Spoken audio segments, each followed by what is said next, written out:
ઝડપભેર વિકસી રહેલો ભારત દેશ, ઊંચાઈઓ સર કરી રહેલો ભારત દેશ, પરિપક્વ બની રહેલો ભારત દેશ. ભારત દુનિયાનો એકમાત્ર એવો દેશ છે જેની પ્રાચીન સંસ્કૃતિ આજે પણ જીવંત છે. અને ભારતીય સંસ્કૃતિ એટલે યત્ર નાર્યેસ્તુ પૂજ્યંતે રમંતે તત્ર દેવતાના વિચારની જન્મદાત્રી. અને આ વિચારને આચારમાં લાવવા સ્ત્રી સન્માન અને સુરક્ષા આપણા સૌનું પ્રથમ કર્તવ્ય બને છે.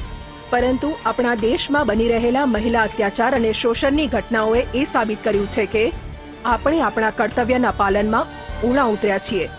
ક્યાંક ને ક્યાંક આપણે સ્ત્રીઓના સન્માન, અધિકાર અને તેમના હકોનું હનન કર્યું છે.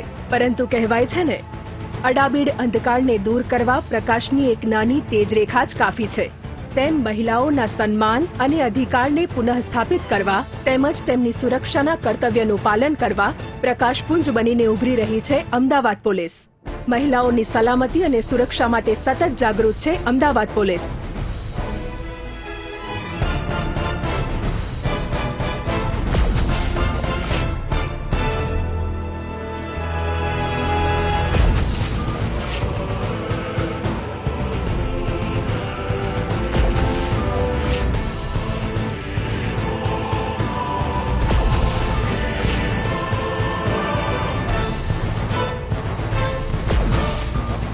હાર્ટ, આપના દિલની વાત અમને ખબર છે. સ્ત્રીઓની સુરક્ષા અને સલામતીને ધ્યાનમાં રાખીને અમદાવાદ શહેર પોલીસ દ્વારા શરૂ કરવામાં આવી છે હાર્ટ નામની હેલ્પલાઇન સેવા. હાર્ટ એટલે help emergency alert rescue terminal. જાતીય સતામણી, માનસિક ત્રાસ, ઘરેલુ હિંસા, લૂંટફાટ, દહેજ, અપહરણ અને છેડતી જેવા કિસ્સાઓમાં મહિલાઓની ત્વરિત મદદ માટે પોલીસ કંટ્રોલ રૂમમાં મૂકવામાં આવ્યું છે એક ખાસ સર્વર. મુશ્કેલીમાં રહેલી કોઈ પણ મહિલા 1091ની ટોલ ફ્રી સેવા પર કોલ કરો. તમારો આ એક કોલ પોલીસ કંટ્રોલ રૂમમાં મુકાયેલા ખાસ સર્વરની મદદથી તમારી ઇમરજન્સી અંગે પોલીસને માહિતગાર કરશે. આ માટે મહિલાઓએ ફક્ત પોતાના મોબાઈલ ફોન કે લેન્ડલાઇન ફોન ડિરેક્ટરીમાં 1091 નંબર સેવ કરવાનો રહેશે અને ઇમરજન્સી દરમિયાન ફક્ત સ્પીડ ડાયલનું બટન દબાવીને તેઓ પોતાની ઇમરજન્સી અંગે પોલીસને જાણ કરી શકશે. જો કોઈ એવી પરિસ્થિતિ આવી પડે કે જ્યારે મહિલા પોલીસ સાથે વાત કરવાની સ્થિતિમાં પણ ન હોય તો તેમણે જરાય ફિકર કરવાની જરૂર નથી. મહિલા 1091 પર કોલ કરશે ત્યારે પોલીસ આસપાસના અવાજો અને પરિસ્થિતિનો તાગ મેળવી મહિલાની મદદ માટે રેસ્ક્યુ ટીમ રવાના કરી દેશે. 1091 સેવા પર ફોન કરવાથી પોલીસ કંટ્રોલ રૂમમાં મુકાયેલા હાર્ટ સર્વર તમારો ફોન રિસીવ કરશે. આ સાથે કંટ્રોલ રૂમમાં તમારો ફોન નંબરનો એલર્ટ પણ આવી જશે. મહિલાઓએ ધ્યાનમાં રાખવાની બાબત એ છે કે 1091 પર કોલ કરતી વખતે આપે આપનો ફોન કાપવો નહીં. તમારો મદદ માટેનો કોલ મળતા જ પોલીસ તમારું લોકેશન જાણી નજીકની પીસીઆર વાન રવાના કરશે. આ સેવા ખૂબ જ સરળતાથી ઉપલબ્ધ છે. 1091માં ફોન કરવા માટે તમારી પાસે સ્માર્ટફોન હોવો કે ફોનમાં જીપીએસ હોવું જરૂરી નથી. કોઈ પણ લેન્ડલાઇન અથવા સાદા ફોન દ્વારા પોલીસ હાર્ટની મદદ લઈ શકાય છે. સૌથી મહત્વની બાબત તો એ છે કે તમારી મુશ્કેલીની પળોમાં 1091 હાર્ટ સેવા પર જાણ કર્યા બાદ પોલીસ તમારા મિત્ર, સગા સંબંધી કે માતા પિતાને તમારી મુસીબત અંગે SMS મોકલી જાણ કરે છે, જેથી પોલીસ સાથે તેઓ પણ તમારી મદદે તુરંત આવી શકે.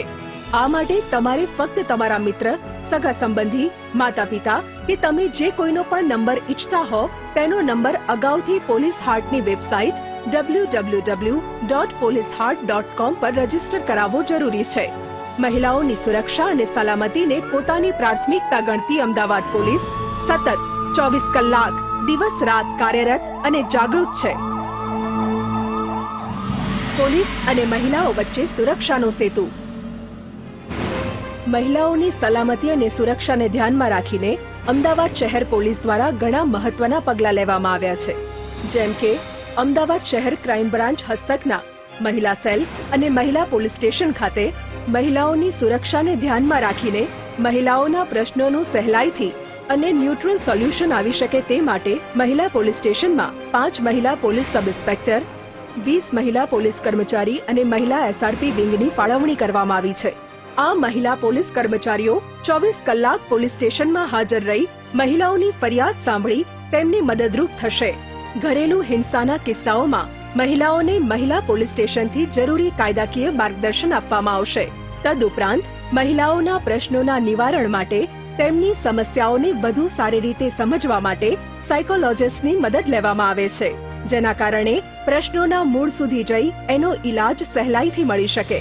શહેરમાં ચેઇન સ્નેચિંગ અને મહિલાઓની છેડતીના બનાવો બનતા અટકે તે માટે ક્વિક રિસ્પોન્સ ટીમ શહેરના વિવિધ વિસ્તારોમાં સતત પેટ્રોલિંગ કરતી રહે છે.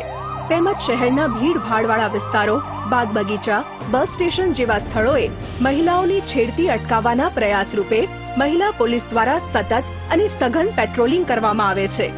મહિલા પોલીસ સ્ટેશનમાં વ્યવસાય કરતી મહિલાઓને કામના સ્થળે થતી જાતીય સતામણીની સમસ્યાઓના નિવારણ માટે એક ખાસ જાતીય સતામણી સમિતિની રચના પણ કરવામાં આવી છે. એટલું જ નહીં, યૌન શોષણ અને દેહ વ્યાપારની પ્રવૃત્તિ અટકે તે માટે મહિલા પોલીસ સ્ટેશનમાં હ્યુમન ટ્રાફિકિંગ યુનિટ પણ કાર્યરત છે.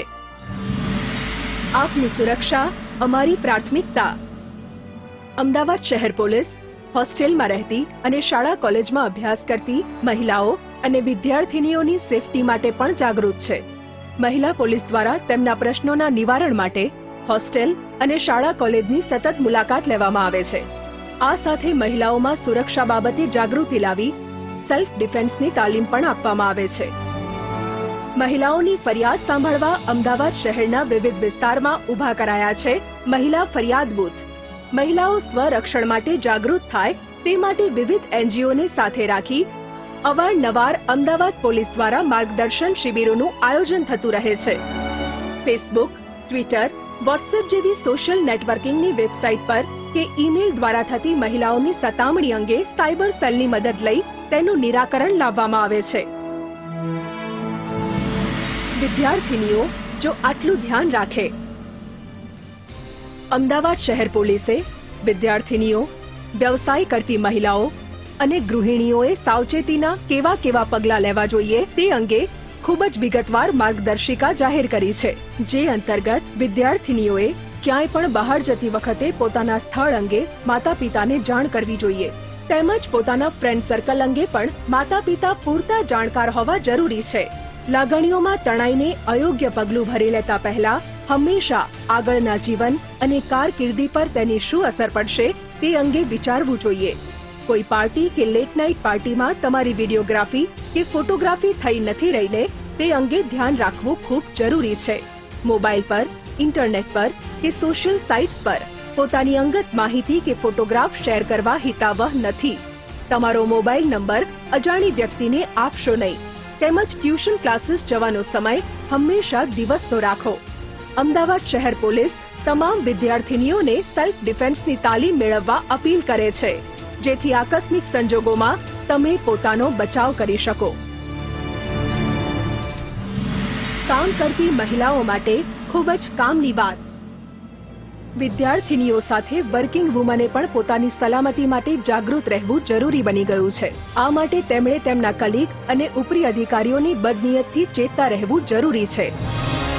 જો કામના સ્થળે તમારી સાથે છેડછાડ કે અભદ્ર વર્તન થાય તો ડર્યા વગર તરત પોલીસ, સગા સંબંધી કે ઓફિસમાં જાણ કરો. મહિલા પોલીસ સ્ટેશનમાં આ માટે ખાસ જાતીય સતામણી સમિતિની રચના કરવામાં આવી છે, તે ભૂલશો નહીં. જાગૃત ગૃહિણી, સલામત પરિવાર. ગૃહિણીઓ સાથે થઈ રહેલા અત્યાચાર અને ગુનાઓને ધ્યાનમાં રાખીને અમદાવાદ પોલીસે કેટલાક સૂચનો જાહેર કર્યા છે, જે મુજબ ગૃહિણીઓએ અજાણી વ્યક્તિને ઘરમાં પ્રવેશ આપવો નહીં.